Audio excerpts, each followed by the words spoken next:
It's Jesse and JD from iHeartRadio, and we're with Chris Shiflett, lead guitar player for the Foo Fighters. And we wanted to talk to Chris Shiflett about a few different things today. First off, not only new music from the Foo Fighters, but a whole album's worth of new music from the Foo Fighters, Jesse. Yeah, Medicine at Midnight coming out in February, which is very cool. Now, Chris, we were told this album is going to be like a big Foo Fighters party album, a bunch of sing-along songs.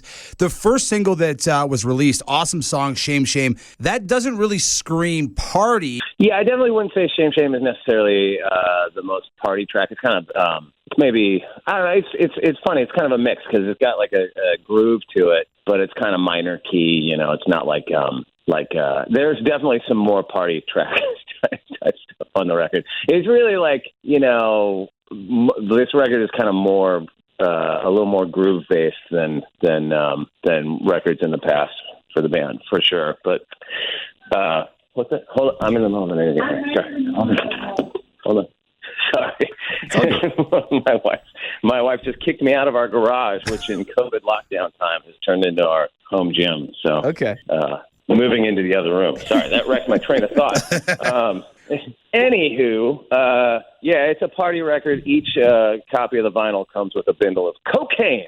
Get ready for that, kids. Nice. When you make like a more fun album, a bit more of a party album, I guess like how difficult is that, or how important is that? Maybe you can answer both those things. You know, when the world is so unfun and the world is as tense as it is, what's it like to make? What do you mean unfun? Isn't this good times for everybody? Sorry, CNN's on the TV in the studio behind me. That's why I asked, Chris. Oh God, yeah. No, turn it off. Turn it off. You know, I'm actually kind of happy that we made this record before the COVID lockdown and all that stuff. So really none of that is, you know, there's no like, you know, anti-COVID anthem or anything on it, you know. So hopefully, because, you know, a lot of times for people, especially for bands like ours, like our fan base is diverse in worldview, you know. And, you know, these are tricky times, and like a lot of times music and entertainment is just like kind of a nice diversion for people to get away from their problems. And don't get me wrong, I love, like, you know, I'm a huge fan of, you know, whatever, Bob Dylan or Steve Earle or people, you know, The Clash, or people that have sort of like weave social issues and politics and current events through their music. But like, that's definitely not what this record is.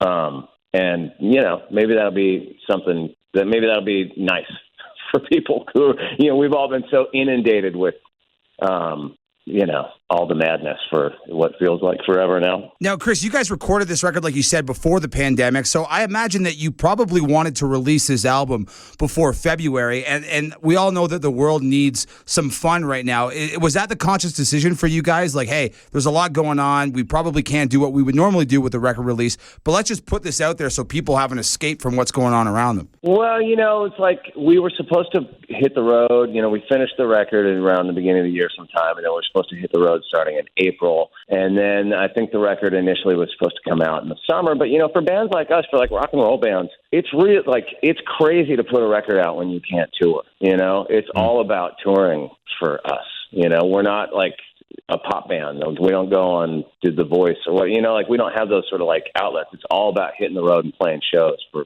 people, you know.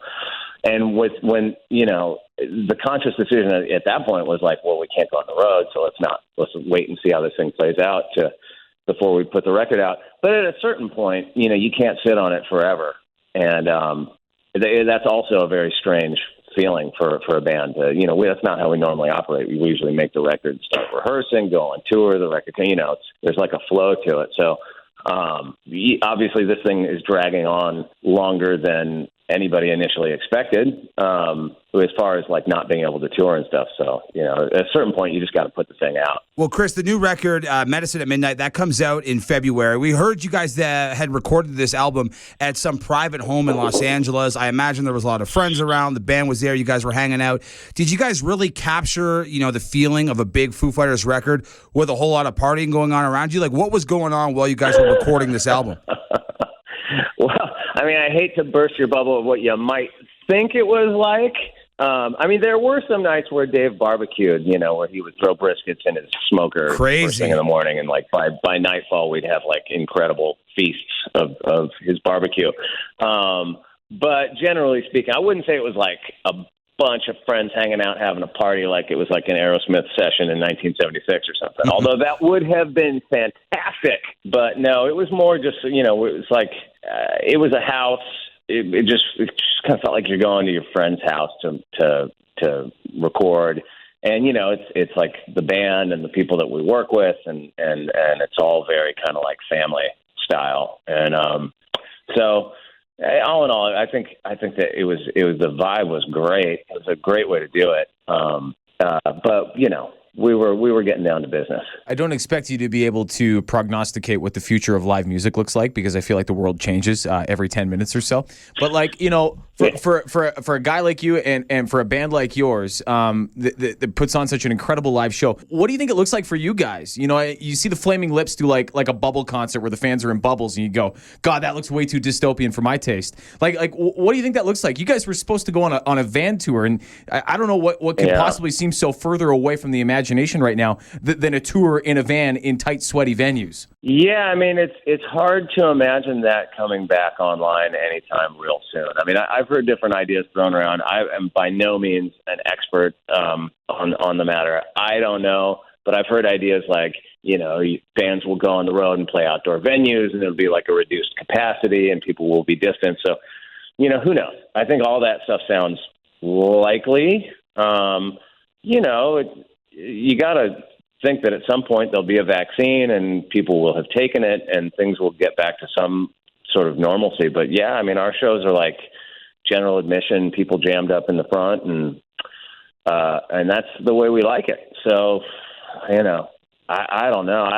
It's hard for me personally to imagine that exact thing coming back real soon, but if we can get out and play some shows. I mean, we did a acoustic, live stream thing from the Troubadour a little while ago, and there was nobody there. I mean, except the crew, and the people filming it, and like a couple people from our management, and even that felt great. That was like, woo! We're playing a show, and it wasn't really a crowd in the traditional sense at all. So I suppose, however it comes back, we'll make the most of it. Now, Chris, you said that, when Foo Fighters were making this record, Medicine at Midnight, there's no real stances or political leanings or opinions in the songs. And people might expect something like that with a record coming out in these times. Is there any theme whatsoever to this new album, or is it just like a good rock album for us? I mean, that's really a question for Dave because he writes the lyrics. So, politics and all that stuff, very personal to everybody. And I'm not going to make any pronouncements on what he weaves in and out of his songs. So there might be stuff in there that's personal to him that, that I'm not even clued into. So I don't know is the real answer.